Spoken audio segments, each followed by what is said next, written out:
Hey guys, welcome back to my channel. For this tutorial, I'm going to show you how I made this edible fabric cake using wafer paper. And I added some print to it as well. So I have to say that I have done something similar with wafer paper in the past, but I was inspired by Funky Batter on Instagram. So go over there and check out her page. So basically, what I'm doing here is I am covering both of the cakes in fondant, because I just find that the rice paper sticks. I always do that. Wafer paper sticks better to fondant than buttercream. It'll stick to buttercream, but you always have that fear of condensation and melting. You could always put a layer of chocolate, white chocolate, maybe like a ganache, under the edible fabric as well. That might work too, because chocolate kind of is a barrier.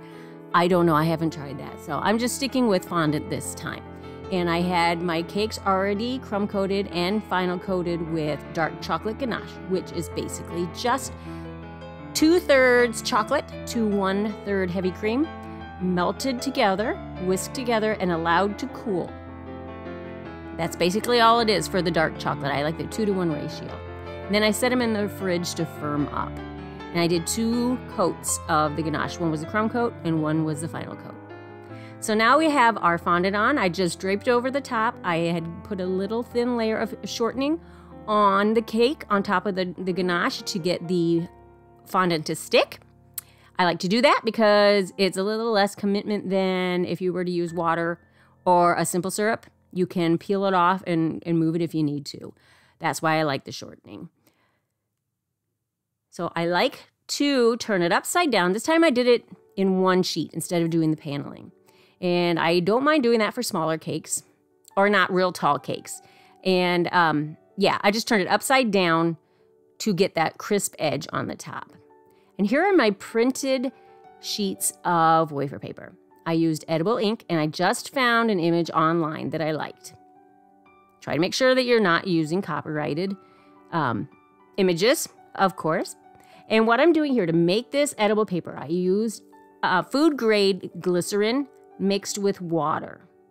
About a tablespoon of the glycerin to the rest of that bottle is what I did. So it's like 1/3 glycerin to 2/3 water.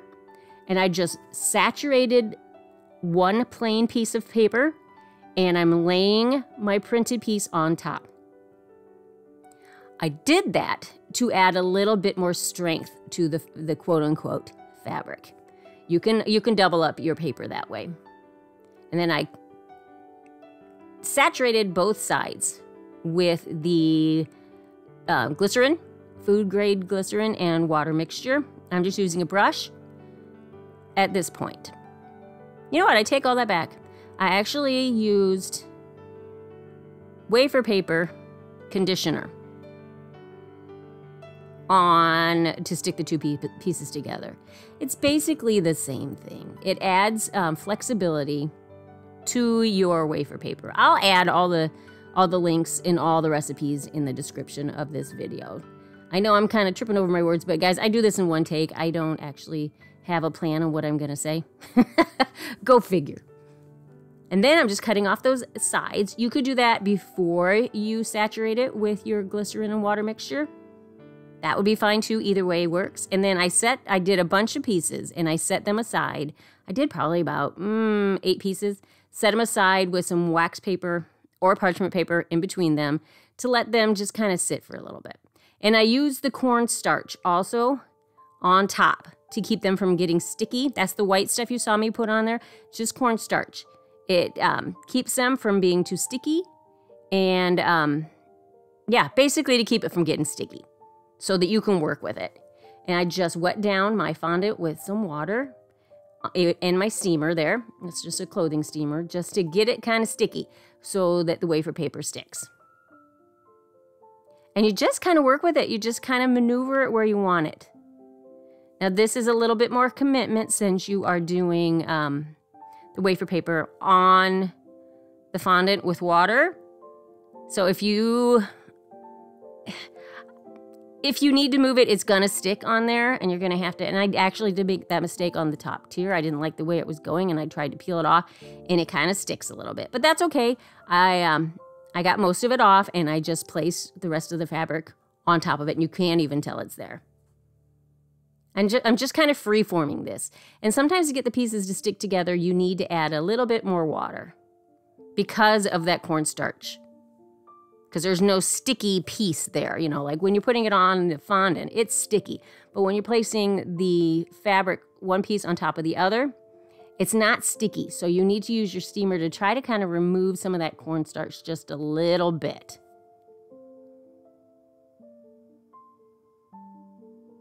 And then we do this around the entire tier. And I did try to alternate the pattern a little bit, so that it wasn't the same pattern repeated all the way around the cake.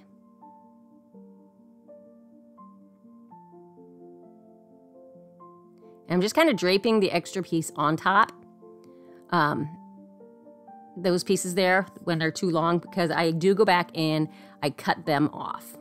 Not flush to the side, you know, the edge, just the extra point, so that when I put the cake on top of it, the second cake, the smaller cake, on top of it, it's not making it stick up above the cake below it.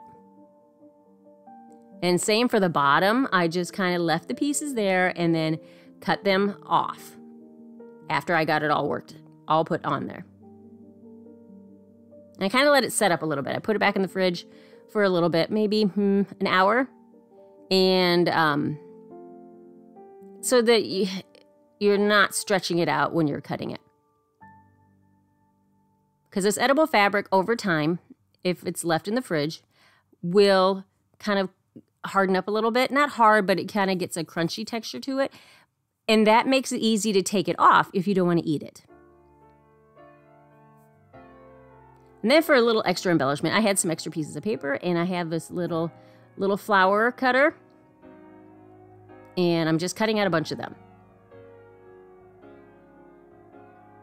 And this is just a single piece. This is not doubled wafer paper. And I'm just spraying them with a little bit of the wafer paper conditioner, because then I can put a little bit of movement in them. It gives them, like I said before, a little flexibility, just to kind of give them that cupped shape.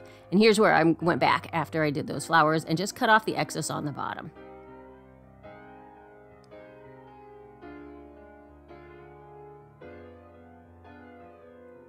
Now you have some pieces, if this bothers you, and it does bother me, it does. If the pieces are sticking out from the bottom a little bit, I kind of want them tucked in. So I used a little bit more of the steam to just kind of tuck them into the cake, just a little tighter. I'm using these little dowels. This is not for an order, this is just for video purposes. If this were for an order, I would use long, tall boba tea straws for a little bit more stability. But all those were cut to the same height. And I'm just adding a little buttercream to get the top tier to stick to the bottom tier. And this had been in the fridge, and that's why I could pick it up and move it. And you can see I cut out the footage of where I started and stopped because the technique I originally wanted to use on the top was kind of a torn paper kind of look with the the printed edible paper. But since I did this all in one day, I didn't have overnight to let the paper dry, if that makes sense. Because I wanted some movement in it. Maybe at some point I'll give it another shot and it'll make more sense if you can see what I had in mind instead of me trying to describe it. But yeah, time was the issue, so we just continued the draped pattern, just went the opposite direction. And then I was going for a bold flower arrangement on the side here. These are silk flowers. If you have time and you want to make sugar flowers, go for it. That's what I prefer to do, honestly. But time is always an issue. So I just went with the silk. And I kind of coordinated it with, well, I didn't kind of, I did coordinate it with the colors in the paper. And I'm trying to show you how to use triangles. Triangles is a good shape to use, keep in mind, when you are doing a arrangement of flowers on a cake. Because you can kind of see it's got the 3 points and the cluster in the middle. Off the side is 1 point, on the top is another point, on the bottom is another point. So you connect the lines, you have a triangle. Visually, I suppose that's something to do with groupings of odd numbers like 3, 5, 7 that are more visually appealing. A triangle has 3 points, 3 lines, so it's very visually appealing. Now, you don't have to do it just this way. You can do it off of the top tier. You can have the longer points being on different places. Just try to, next time you do a floral arrangement, try to keep the triangle method in mind. And there it is, all done, guys. I think it's gorgeous. I love doing this, and who knows, maybe I'll do another one. But I hope you got something from it and things that you can use. And please like, subscribe, share, comment, ask me questions, do all the things. I love to hear from you guys. So thank you guys so much for taking the time to watch my video. And if you'd like to watch some other videos, go ahead and click on the link to one of these other videos shown here. And if you would like to check out my other social media, I am on Facebook and Instagram under the same name, Sophisticakes by Mary. And please take the time to share, like, subscribe, and hit the notification bell so that you know when I upload another video. Thank you so much, and we'll catch you on the next tutorial.